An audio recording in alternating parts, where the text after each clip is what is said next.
Good morning दोस्तों, welcome back to my channel. So guys, आज है मंडे। सुबह सुबह हम लोग निकल गए ड्यूटी के लिए कलीग्स के साथ। फिर रुके हम लोग एक जगह पे, बगल पे एक दुकान पे। मैंने लिया एक मिट्टी का बर्तन जो पड़ा मुझे सिर्फ 20 रुपये, बहुत अच्छा लगा।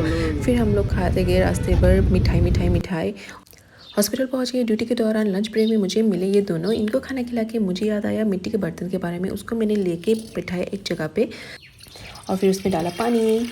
देखिए दोस्तों, गर्मी आ चुकी है खतरनाक तरीके से। हम लोग तो पानी ऐसे तैसे पी भी लेंगे, लेकिन ये लोग कहाँ पियेंगे। तो आप लोगों से ये रिक्वेस्ट है कि बस घर के आसपास एक पानी का बंदोबस्त जरूर रखिए, ताकि ये बेचारे लोग अपना प्यास बुझा सके। So thank you for watching guys. See you soon in my next mini blog. Bye bye.